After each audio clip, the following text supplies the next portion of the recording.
guys, welcome to the Treasury Update Podcast Coffee Break Sessions, the show where we cover foundational Treasury topics and questions in about the same amount of time it takes you to drink your coffee.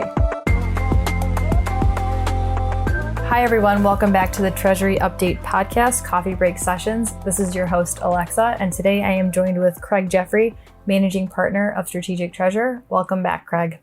Yeah, it's good to talk with you again, Alexa. Thanks. So today we're going to be talking about mobile device management. So Craig, do you want to start us off with what is mobile device management?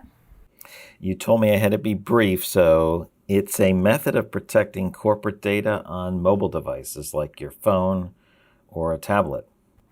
Okay. How does it work? Mobile device management, or MDM, protects data on mobile devices and on whether they're company-owned or it's a bring-your-own device through some containers and rules that isolate and encrypt the data. And it also has permissions that allow, a stolen device or a lost device to be wiped remotely, so you can remove all corporate data. So this is a way of protecting corporate data. You don't have to put your personal data, your personal pictures, etc., within those containers, within that process. But it makes it so the user, let's say you're using a personal phone, you can't delete MDM on your own. It requires the administrator to release the security measures and then therefore won't pass corporate data to the phone. So it has to be cleaned off before you can gain 100% control of every area of your mobile device. Okay. I was going to ask a follow-up question on that, whether or not it would wipe the whole phone or just different sections of it. But I feel like you kind of answered that by saying it could wipe certain containers. Yeah, it's two environments. That is one of the fears. It's like, hey, it's my phone. I don't want to carry two phones for work, but it allows work to delete the containers that hold work information. Gotcha. Then I guess, what is the MDM used for and why is it important? I feel like we've already kind of touched on it, but if you wanted to maybe elaborate a little bit more on why it's important and what it's used for. Well, the importance is really tied up in allowing us to be mobile, so we can get work done easily and efficiently in a secure environment when we're on the move, whether we're in a meeting and we're checking something or we're passing information, we want to be able to respond while we're not sitting, at our desktops or on our most, our stationary objects. So it allows us some of that freedom. Okay. And what are some of the advantages of using these MDM solutions? Well, I can be mobile.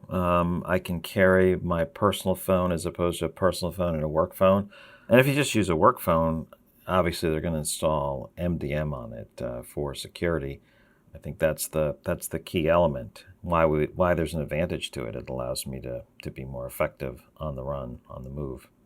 Okay. Are there any challenges with, I guess, having MDM or maybe managing it? There's a little bit. It's because you don't control your whole phone. So if it's your phone, you're not controlling every aspect of it. Once you say, I want to get my emails onto my phone, well, you'll have to install MDM so that work emails, work content stays within those protected containers. And you may not like that because you can't say, I'm done. I can uninstall it tomorrow or today. I have to go and tell work, it's like, I don't want to get my emails on my phone. Please remove MDM. Then they set it up through the MDM solution, and it propagates to your phone and deletes the work information and removes that security feature. So some people don't like that, especially if you think, can work see all my other stuff? Will it delete?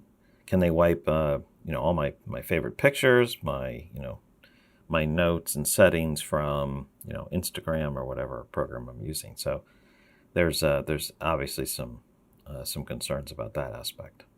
Okay, so why should Treasury care about MDM or mobile device management? Yeah, Treasury doesn't need to know too much about it other than, security matters to everyone in a company, and this matters to Treasury, and payment security in particular matters to Treasury. And because criminals want to exploit any access point, mobile devices have long been a particular weak point. And so, every data and access point needs to be well controlled as one of your layers of security. And MDM is an important layer of security. It's an important layer of security for people that are mobile and at other locations. So I'm going to go ahead and do a quick recap of everything we've covered. So starting with, what is mobile device management? It's really just a method to protect corporate data on your phone. And it really works by, I guess, isolating or encrypting data that's work or corporate related into different containers. And that would give, I guess, your office permissions to wipe this data remotely. And it's important, or gives the advantage of allowing employees to work from remote locations, or giving them the ability to have only one phone instead of two. And some of the challenges that might come up from that is that if you want to delete it, you have to go back through then the MDM and kind of go step through those steps that you outlined. I think you have to delete the emails first and then kind of back through the MDM. And then Treasury should care about this specifically because security is important, and in particular, payment security is important. And mobile devices have always been a weak point, like you'd said. And so this is just an extra layer of security that Treasury should maybe start to consider if they haven't already. Was there anything else I missed, or anything you wanted to add there? No, that's a really good layperson definition of what MDM is. All right. Well, thank you for joining me today, Craig. And to all of our listeners, make sure you tune in every first and third Thursday of the month for a new episode.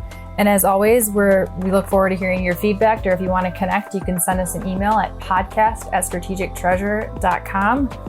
Thanks again, Craig.